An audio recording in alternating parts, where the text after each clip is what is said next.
Halo guys, nama gue Stefan dari StefTech. Di beberapa video lalu kita udah pernah nge-review HP dan tablet yang menurut gue itu one of the best untuk kalian para gamers seperti ROG 9 Fi, Nubia Red Magic, dan Lenovo Y700. Sekarang kita bakal review ini yang resmi dan baru tahun 2025 rilis, tapi sekarang harganya udah cukup murah ya. Sama persis kayak ROG 9 Fi harganya, si Realme GT7. Ini HP pas pertama rilis di harga 8,5 juta dan sekarang udah turun harganya di segini. Yes, hanya 6 jutaan aja, yang pretty much kayak si ROG Phone 9 Fi. Jadi seperti biasa kalau misalnya kalian mau beli HP ini atau ingin wallpaper yang ada di HP ini, gue bakal taruh semua linknya di deskripsi.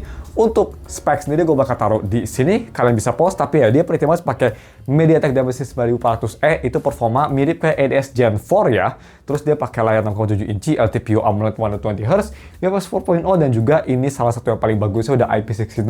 Kameranya untuk kelas gaming ini bagus banget ya, dan udah pakai baterai yang besar banget di 7000 mAh baterai. Jadi harusnya sih ini HP gaming yang kayaknya Realme itu ingin gak cuma bisa buat gaming, tapi bisa all-rounder juga dengan kameranya. Karena kalau bisa kita lihat di belakang, di sini dia ngasih tahu kameranya juga dia udah optical image stabilization. Jadi seakan-akan dia pengen ngebuat salah satu aspek minus dari HP gaming, yaitu kamera menjadi aspek positif. Anyway, kita langsung aja unboxing ya. GT7 gua ini tuh beli yang warna hitam. Kita buka dulu aja si plastik sleeve-nya sambil kita buka seal-nya. Ini kita gabungin. Kalau bisa ngebuka seal-nya. Oke. Seperti itu. Dan kita langsung lihat apa kelengkapannya. Gue baru nyadar ya guys, di channel ini kayaknya kita udah lama banget gak nge-review Realme series ya, GT7. Oke, trial gue nge-review tuh GT Master, itu udah beberapa tahun yang lalu. Gue sempat review lagi, tapi udah lama sih. Kita langsung buka aja. Ada tulisan AI, jadi pastinya HP ini, pastinya ada AI lah ya. Harga segini pasti nggak ada AI. Dan untuk masalah software update sendiri sih harusnya ini paling bagus ya dibanding sama ROG 9 Fi atau si Nubia Red Magic yang cuma 2 tahun dan setahun lah. Atau even dibanding sama Lenovo yang 3 tahun, ini harusnya sih bisa 4 tahunan ya, atau 3 tahun. Gue lupa lagi Oppo tuh gimana update policy-nya, tapi kalau misalnya kalian tahu, mungkin bisa komen di bawah. Tapi harusnya sih ini lebih bagus dari HP gaming lainnya. Make it real. Oke, because Realme. Di sini kita, wait. Ini kayak pertama kali seumur hidup gue review HP yang box-nya smells nice loh, kayak wangi jeruk-jeruk gitu. Unik ya, jadi gak tau dia disemprot dulu gitu, si boxnya pakai parfum biar wangi, tapi ini boxnya wangi loh. Oke, enak wanginya. Anyway, kelengkapan di sini kalian dikasih case hitam, silikon biasa, dan kalau misalnya kita mau tutup lagi, ada manual juga di situ ya. Kita bakal disuguhi sama HP-nya sendiri. Wow, gede banget ya kameranya. Karena gue pas pertama ini rilis, gue belum pernah review, jadi ini gue first impresi juga pretty much. Buat kalian yang udah punya atau udah pakai Realme GT7, mungkin bisa komen bagaimana pengalaman kalian atau keluhan kalian. Dan sekarang kan harganya makin murah, buat yang mau beli mungkin bakal tertarik juga nih. Untuk charger sendiri dia udah super full ya, sama kayak OVO. Dan chargingnya kalau di sini maksimumnya sih harusnya bisa kayak di advertise ya, biasa sampai di sini 80 watt max dan outputnya 120 watt max. Oke, jadi kencang. Dan di sini ada si kabel Type-C-nya, cuma memang dia nggak C2C, masih A2C. Ya, buat nge-cut budget mungkin ya, wajar lah. Oke, cuma segitu aja boxnya. Kita langsung buka aja dari si plastik sleeve-nya ke bawah nih. Kalau misal dia mau. Semoga, atau kita buka biasa aja lah ya, kayak gini. Nice. Wow, oke, gue suka ada kayak gold atau bronze gitu ya di si kameranya. Itu keren menurut gue. Kita tempel aja SIM-nya di sini. Taruh lagi dan kita langsung aja fokusin ke si HP-nya sendiri yang pastinya. Jadi ini dia Realme GT7. Pasti udah ada pre-applied screen protector dan to be honest untuk 6,7 inci layar dia cukup kecil layarnya. Jadi nggak terlalu gede-gede banget. Oke, di tangan juga bagus. Dan kalau misalnya kita mau lihat desain belakang, ini gue suka sih. Untuk build sendiri dia full terbuat dari plastik ya, buat yang penasaran. Jadi ya mungkin memang di harga 6 juta nggak se-premium kayak ROG 9 Fi atau Nubia yang full terbuat dari metal. Salah satu kelemahan dari HP ini. Dan yang pastinya ini bukan HP true gaming kayak ROG atau Nubia ya, karena dia nggak ada headphone jack. Jadi ini lebih kayak Poco F7 Pro gitu sih, kan memang saingannya pas pertama rilis juga. Tapi ya, di sini ada power button yang kayak Google Pixel ya, dia kayak beda warna gitu. Clicky banget, gue suka. Di atas di sini ada si mikrofon, di samping nggak ada apa-apa. Dan overall seperti itu, ada speaker, dia udah dual speaker juga. Cuma emang kelemahan yang kerasa banget ya, lumayan di harganya. Build-nya masih terbuat dari plastik ya.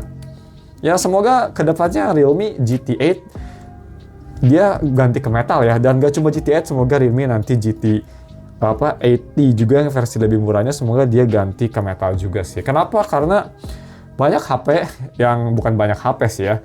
Poco saingan terbesar dia, F7 aja yang paling rendahnya udah metal loh. Dan itu memang kerasa banget di tangan, kerasa kayak HP premium. Kalau ini kalau gue merem ya, gue kerasanya kayak HP 2 jutaan to be fair. Karena memang plastik sampingnya terutama glossy-nya ini kerasa cheap banget sih menurut gue. Tapi yang pastinya kita di sini untuk si cooling system dan si gaming performance-nya. Dan to be fair, desain belakangnya gue cukup suka. Dia tuh hitam, tapi kayak ada serbuk-serbuk putihnya gitu loh. Kayak apa ya, kayak donat gitu. Donat pakai serbuk-serbuk gula. Bagus desainnya, gue suka. Dan di sini ada tulisan graphene ya. Oke. Desainnya sih oke, Realme. Gue selalu suka, cuma ya build-nya aja sih menurut gue itu yang jadi kelemahan. Dan mungkin PR untuk generasi kedepannya. Jadi ya, segitu aja. Dan untuk kamera kita mau bahas bentar dulu aja ya. Untuk kamera depan dia pastinya pakai single kamera aja, main selfie kamera di 32 megapiksel, bisa record 4K 60. Tapi yang bagus juga di HP ini, walaupun ini HP gaming, yaitu dari kamera belakang. Dia kamera belakang dia triple kamera, dan ini bagus ya, dia 50 megapiksel untuk kamera stabilization. Kamera kedua itu di 50 megapiksel telefoto, itu bisa 2 kali optical zoom, dan yang terakhir itu 8 megapiksel ultrawide. Dan kamera utamanya udah ada optical stabilization, terus bisa record sampai 8K 30 fps. Jadi kelasnya udah kayak kelas flagship gitu ya. Kayaknya ini unit lama, karena pas gue nyalain, HP-nya for some reason nggak mau nyala tuh. Gue mau setup dulu HP-nya, dan nanti kita bakal balik lagi seperti biasa untuk first impression. Kita bakal tes main game Wuthering Waves dikit. Cuma kayaknya ini videonya, gue nggak tahu bakal uploadnya kapan, tapi bisa jadi ini bakal diupload akhir Desember, yang artinya walaupun kalian pas nonton video ini harusnya udah ada update Wuthering Waves 3.0, tapi di sini kayaknya bakal belum ada, sama pas nanti gaming test juga kayaknya bakal belum ada, jadi sorry about that ya. Karena gue ini nge-recordnya beberapa minggu sebelum update-nya rilis. So, I'll be back. See you soon. Halo guys, langsung aja kita masuk ke first impression-nya. Gue udah balik ngetes, dan pertama kita bakal tes untuk si fingerprint speed-nya seperti apa. Kita langsung tes ya. Boom. Kenceng, lumayan kenceng. Dia pakai optical, tapi memang nggak sekenceng kayak HP flagship, tapi udah cukup speedy. Dan yang gue suka juga, dia scanningnya ini bisa diganti animasinya dan cukup smooth. Hanya pasti banyak HP yang bisa juga, tapi ya itu salah satu yang positif. Dan juga untuk UI-nya juga ini pakai Realme OS, tapi lebih tepatnya nih sih Realme UI kayak ColorOS ya, dengan sedikit hal-hal yang berbeda. Seperti ya, jadi untuk si haptic sendiri, kalau misalnya kita mau ngomongin haptic, di Realme UI yang di GT7 dia hapticnya nggak sebanyak implementasinya kayak misalnya di ColorOS di Find X9 Pro. Banyak, ada beberapa yang dipangkas, kayak misal kalau misalnya kita kayak gini, dia nggak ada haptic ya. Biasanya kalau di kayak flagship phone gitu ada. Kalau misalnya kita ke setting, misal kita mau back, kita ke kamera, kita back, itu nggak ada haptic. Tapi untuk hapticnya sendiri, ini lumayan bagus ya, gue rasa. Untuk ngetik strong, enak banget, dan kerasa high quality, hampir sekelas flagship, jadi udah sangat bagus. Dan hapticnya juga bisa kita atur untuk si sensitivity-nya, jadi udah cukup oke menurut gue. Untuk software sendiri, dia udah out of the box sih, kalau nggak salah dia harusnya udah di Android 15 ya, kalau kita lihat nih. Yes, udah di Android 15, dan ini kalian bisa lihat baterainya sendiri. Dia pakai baterai yang jumbo banget, 7000 mAh. Ini ada RAM Plus feature, dikasih tahu chipset dan teman-teman. Ya overall, seperti itu untuk UI-nya. Dan UI-nya ini pretty much similar banget kayak ColorOS, gue rasa. Dan overall smooth sih. Dan tadi juga pas gue coba install banyak aplikasi, pokoknya berat banget ya. Biasanya kan initial first setup tuh agak berat, jadi install banyak aplikasi, multitasking, dan yang lain-lain. Itu banyak HP yang biasanya HP gaming 6 jutaan agak struggle, Poco F7 panas, terus ada iQ juga agak panas, ada yang agak nge-lag kayak di Lenovo, atau misal di Asus juga smooth, tapi kadang agak panas. Di sini bagus banget ternyata. Pertama pas gue lagi sepanas apapun, install apapun, dia masih smooth banget, gak ada nge-lag sama sekali. Berkat ColorOS juga mungkin ya, ini kan Realme UI 6, ColorOS 6, jadi smoothness-nya sama, dan HP-nya juga nggak panas, hanya anget dikit aja. Jadi heat management-nya juga cukup bagus ya, pakai MediaTek Dimensity, dan cooling system-nya si Realme GT7 cukup oke sih, karena memang ini kan HP 8 jutaan, jadi mungkin kelasnya juga cukup baik. Walaupun pakai plastik, tapi at least dia heat management-nya udah sangat-sangat bagus. Terus gue mau bahas juga versi impression, tadi gue pakai bentar untuk layar. Layar juga nih kualitasnya cukup bagus loh. Dia ini bezel-nya cukup tipis ya, jadi kalau misalnya kita mau lihat di sini nih ya, kelihatan nggak sih? Bezelnya tipis banget dan cukup simetris, terus kualitas layar juga bagus, vibrant, enak dilihat, overall oke.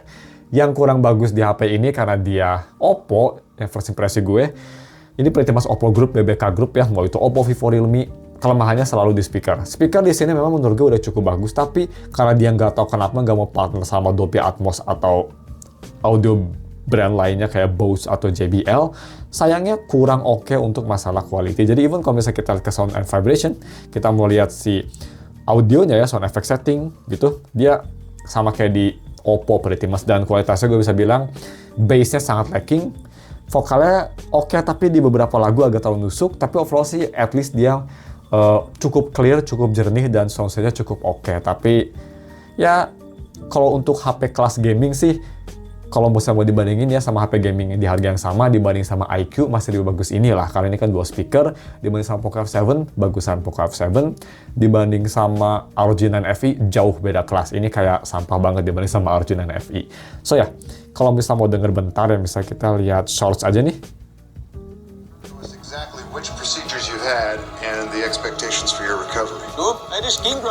Bass-nya cukup untuk vokal, tapi selain itu untuk instrumen bass-nya pretty much flat, tapi overall kalau di volume terlalu tinggi agak sedikit nusuk, tapi gue bisa bilang untuk kelas Oppo sih ini salah satu yang oke lah, speaker yang gak seburuk itu, malah gak terlalu beda jauh sama Find X9 Pro yang kemarin gue review, cuma lacking sedikit richness aja itu menurut gue. So, seperti itu, dan kita langsung aja tes quick untuk kameranya. Ini kameranya juga salah satu yang lumayan unik dari Realme GT7, walaupun HP gaming, tapi kameranya dia nggak dipotong ya, cukup bagus untuk speknya. Bisa 4K 120 juga loh, bisa kita lihat. 8K bisa, tapi bisa 4K 120, keren banget gak tuh? Tapi ya, kita coba tes dulu fotonya aja. Kita simple aja ya, kita bakal foto Max Verstappen, sayangnya udah nggak nomor 1 lagi. Tapi it's okay, kita bisa foto pakai main kamera, kualitasnya bagus karena ini kan kayak Oppo juga.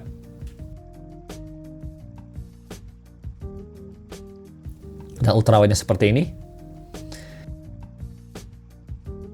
Dan telefoto 2 kali seperti ini. Dia bisa pakai makro ya, tapi ya telefoto 2 kali butuh jaraknya nggak bisa terlalu dekat. Kalau misalnya kita mode 5 kaliin, kayak gini masih bagus harusnya. Seperti itu. Dan untuk selfie, dia seperti ini. Overall, menurut gue kualitasnya bagus, dan untuk video recording kita cepet aja langsung tes. Pakai 4K 60, 1, 2, 3. Oke, ini dia video recording pakai 4K 60 di Realme GT7. Menurut gue untuk HP game ini videonya exceptional banget ya, smooth banget, gonta-ganti lensa juga tuh. Smooth ya, cuma sayangnya di 4K 60 walaupun kita bisa pakai telefoto tuh berubah kan lensanya, tapi gak bisa pakai ultrawide sayangnya. Tapi ya well, it's okay. Untuk maksimum fokus juga di main kamera cukup bagus, dan kan bisa lihat gimana mikrofon, biasanya Oppo atau Realme agak biasa aja mikrofonnya. Maksimum zoom sendiri kita bisa ngezoom maksimal sampai 18 kali. Keren ya. So kita langsung aja balik ke S25 Ultra. Jadi seperti itu untuk video quality. Menurut gue sih first impresi ini bagus banget ya. Ini bisa jadi HP gaming yang juga all-rounder. Jadi kalau misalnya kalian suka konten, ingin kamera bagus, tapi gaming performance-nya oke, ini bisa jadi bagus loh. So, kita langsung tutup aja ini daripada videonya kelamaan dengan main Wuthering Wave. Jadi kalau misalnya kita main, dia langsung ada GT Boost, dan kalau misal kita lihat di sini, kita bisa langsung masuk ke GT Mode. Dia langsung kayak di overclock ya. Kita langsung aja coba main nih. Speaker kita bisa gedein dikit. Kita coba main simple aja ya. Di UA kita coba lawan musuh aja. Habis itu kita ke Honami bentar deh. Karena itu salah satu tempat yang beautiful banget untuk showcase. Oke, cepet banget ini pertama loading kelas flagship. Kita langsung coba aja lawan. Smooth ini sih 100%. Agak nusuk ya, bisa kedengeran suaranya. Jadi gue kecilin dikit deh.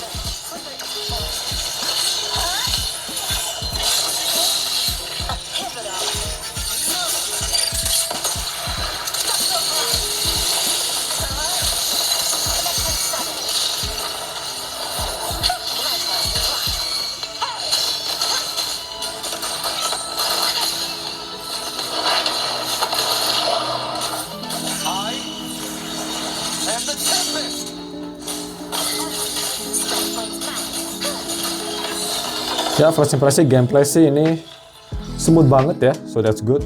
Kalau misalnya kita mau coba ke Honami, sekalian kita lihat juga gimana performanya. Kita ke Chrono Rift Metropolis, fast travel, dan kita main bentar. ya mulai kerasa sedikit anget, tapi overall masih oke, dan langsung kerasa dia panasnya juga merata ya, jadi nggak cuma nongkrong di bagian kamera, so that's good.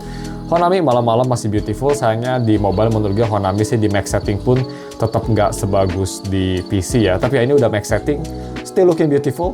Jadi sih untuk first impression kita main cuma kayak 2 menitan, nggak ada masalah, tapi ya pastinya the real test nanti gue bakal tes di channel satu lagi seperti biasa untuk yang lebih lama, 20 menit lebih, apakah ada throttle atau enggak. Jadi ya, kita close aja puting WV dan langsung aja kita omongin untuk first impression dan kita tutup videonya. First impression sih ini menurut gue harganya lagi mantep banget. Semantep pas ROG 9 FE dan Nubia Red Magic 8S Pro turun harga. Di harga 6 jutaan ya. Yes, kalian mungkin dapat build quality dan speaker yang lebih worse daripada mereka berdua. Tapi game performance-nya ini pretty much gue bisa jamin kayaknya nggak beda jauh mereka berdua. Sayangnya nggak ada headphone jack ya. Tapi dia punya aspek atau nge-approach yang lebih berbeda. Daripada dia fokus ke full gaming, dia punya OS yang menurut gue paling bagus daripada mereka berdua ya, daripada Nubia sama Asus, dan support lebih lama. Ditambah lagi, ini kameranya juga bagus. Biasanya kan kalau di Asus, terutama di Nubia, kameranya burik. Kayak di sini, kameranya dia bagus banget loh di harga segini. Jadi mungkin kenapa build-nya jelek, mungkin dia ngekompensasi buat si kameranya ya, di harga segini oke banget loh. Jadi ini mungkin bagus buat kalian yang pengen HP all-rounder, nggak pengen cuma bisa gaming, tapi bisa nangkap foto yang bagus, apalagi videonya juga oke. Kayaknya itu deh nih. Kita lihat aja gimana nanti minggu depan untuk reviewnya. Stay tune. Sekarang segini aja. Thank you for watching. Dan ketemu lagi nanti di hari biasa buat tes gaming dan di weekend seperti biasa untuk review. Goodbye.